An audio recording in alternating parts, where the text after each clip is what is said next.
लाला जंगलको दुईटा नियम हुन्छ। रुल नम्बर 1, जहाँ दिपेन्द्र सिंह एरीको हातमा बल हुन्छ त्यहाँबाट सिंगल लिने प्रयास नगर्नु। रुल नम्बर 2, सधैँभरि आफ्नो आत्मामा रुल नम्बर 1 लाई याद राखिराख्नु। एरीले जीवनमा दोस्रो मौका दिँदैन। What a run out Dipendra Singh एरी।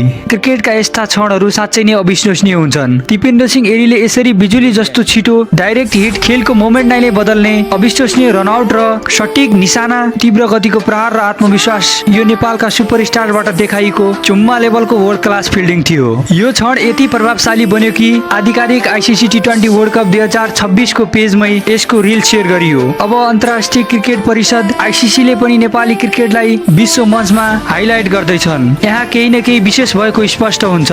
यो केवल एउटा रनआउट मात्र थिएन, यो नेपाली क्रिकेट उदाउँदैछ भन्ने ठोस सन्देश हो। निडर र आत्मविश्वासी र उत्कृष्ट टिमसँगै प्रतिस्पर्धा गर्न अब नेपाल तयार छ। यस्ता क्षणहरूले लाखौं समर्थकहरूलाई प्रेरणा दिने गर्छ र हाम्रो टिम अब कति माथिसम्म पुगिसक्यो भन्ने पनि देखाउँछ।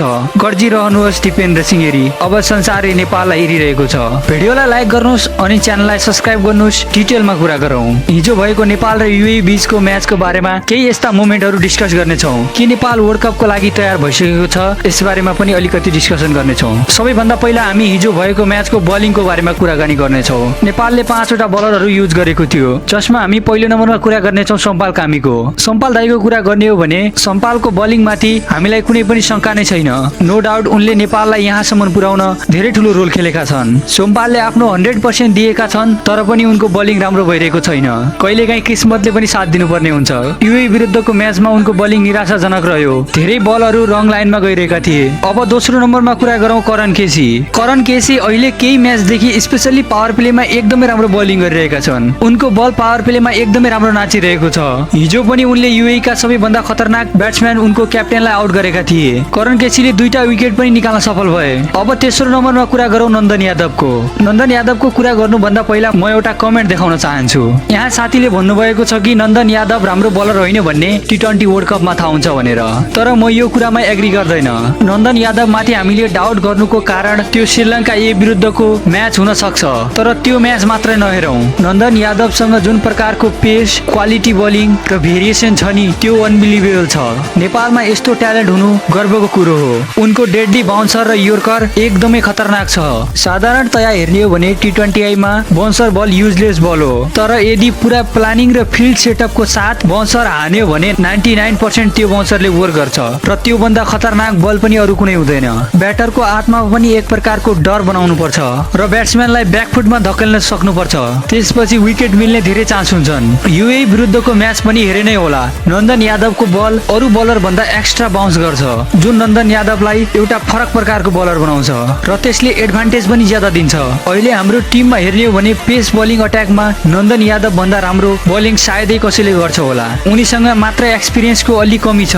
एक्सपिरियन्स बलरको लागि सम्पाल र करण अलरेडी हामीसँग छँदैछन्। नन्दन यादव माथि म पुरा भरोसा गर्न सक्छु। भगवान नगरून् नन्दन यादवले वर्ल्ड कपमा नराम्रो पर्फर्मेन्स गरून्, तर तिम्रो भनाइको म कदर गर्छु। यसरी क्वेसन सोध्दै जानु, म एन्सर गर्दै जान्छु। अब अर्को बलरको कुरा गरौँ शेर मल्ल। मल्लको बलिङ राम्रो छ, तर पनि मलाई किन मल्लमाथि त्यति भरोसा लाग्दैन। नो डाउट उनीसँग धेरै प्रकारका भेरिएसन छन्, तर त्यति ठुलो स्टेजमा गएर पर्फर्मेन्स गर्न मलाई त डाउट लाग्छ। आशा गरौँ मल्लले आफ्नो पुरो पोटेन्सियलको साथ पर्फर्मेन्स गर्न सकुन्। अब अर्को बलरको कुरा गरौँ दिपेन्द्र सिंह एरी। भाइ साहब यो मान्छे फर्ममा आउँदैछ। यो बहुत ही खतरनाक हो। जब यो फर्ममा हुन्छ यो बहुत ही खतरनाक हो, चाहे बलिङ होस् या ब्याटिङ। फिल्डिङ त कुरै छोडिदेऊ, यो रोकिनु हुँदैन। वर्ल्ड कपमा पनि यस्तै देखाउनु पर्छ। जहाँ हुन्छ एरी त्यही हुन्छ बेरी। ठोक्देऊ ताली। अब अर्को बलरको कुरा गरौँ सन्दीप लामिछाने। यो मान्छेको कति तारिफ गर्ने हो यार, जति तारिफ गर्यो त्यति कम छ। जहाँ हामीलाई विकेट चाहियो त्यहाँ सन्दीप लगाइदेऊ, हामीलाई विकेट दिलाउँछ। हाम्रो लागि हाम्रो राजा हो। जब सन्दीपले बलरहरूलाई बिट गराएर नचाउँछ नि तब बहुतै मजा आउँछ। तपाईहरुले यो कुरा नोटिस गर्नुभयो, युएई विरुद्ध नेपालले 3 वटा पेसर र 2टा प्रोपर स्पिनरहरू खेलाएको थियो। नेपालले यो प्रकारको बलिङ अट्याक धेरै नै कम गर्छ। यो स्टोड लकको वर्ल्ड कप प्लानिङको तयारी हो भने यो एकदमै खतरनाक तयारी हो। कसरी म थोरै भन्छु, हाम्रो टिमको मेन हतियार भनेको नै बलिङ हो। यदि नेपालको हातमा 4 वटा बलिङ अट्याक छ भने नेपालसँग एउटा एक्स्ट्रा अप्सन हुन्छ। कुनै बलरलाई राम्रो रन पर्न लागिसकेपछि अर्को बलर चेन्ज गर्न सकिन्छ। हामीले जति सक्दो रन कम दिनुपर्ने हुन्छ र रनलाई चेन्ज गर्ने बेला पनि डिफेन्ड गर्न सक्नुपर्ने हुन्छ।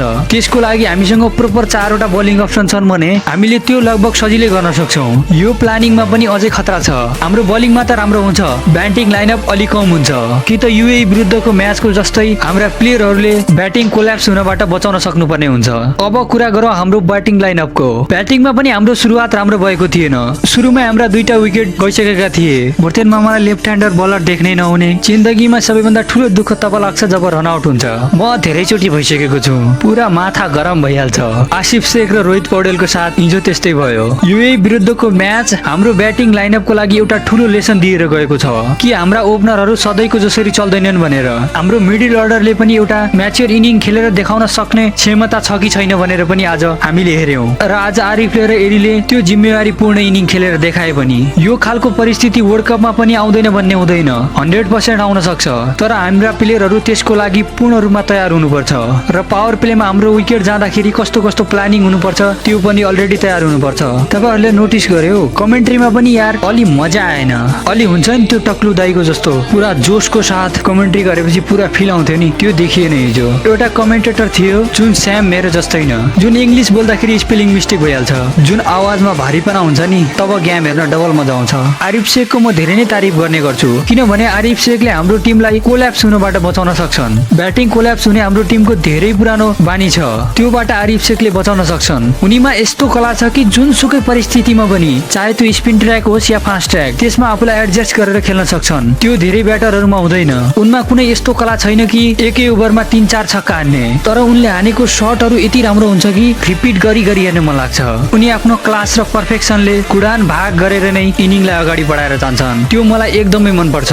अहिले आरिफ शेख हाम्रो टिमको लागि निकै नै जरुरी छन्। उनी अहिले लगत्तै राम्रो फर्ममा पनि रहेका छन्। आरिफ शेखको 50 हुँदा यति खुसी भइरहेको थिएँ कि मानव मेरै 50 रन पुरा भयो होला जस्तो। उनका शटहरू रिपिट गरी गरी हेर्ने मन लाग्छ, त्यति पर्फेक्सनको साथ उनले शटहरू खेल्छन्। एकदम पुरा शान्त दिमागको साथ, कुनै पनि टेन्सन नलिएर नै, आफूलाई पुरा स्टेबल राखेर नै उनले सधैँ खेल खेल्ने गर्छन्। आरिफ शेखलाई दिपेन्द्र सिंह एरीले बेसरी दौडाए, 2 रन हुने ठाउँमा पनि 3 रन भगाए बेसरी। यो एउटा पोजिटिभ पोइन्ट हो। दिपेन्द्र सिंह एरी फर्ममा आउनु नेपालको ब्याटिङ लाइनअप अझै स्ट्रङ हुनु हो। नेपाली क्रिकेट टिमले चेन्नईमा गएर युएई विरुद्धको फर्स्ट वार्म अप म्याच फलाफल रिजन भयो। हामीले 2024 को T20 वर्ल्ड कपमा जुन गल्ती गरेका थियौं त्यो यो चोटि दोहोरिनु हुँदैन। अझै पनि हाम्रो ब्याटिङ र बलिङ स्ट्रङ बनाउँदै जानुपर्छ। आजलाई यति नै, अब नेक्स्ट भिडियोमा भेटौँला। जय नेपाल।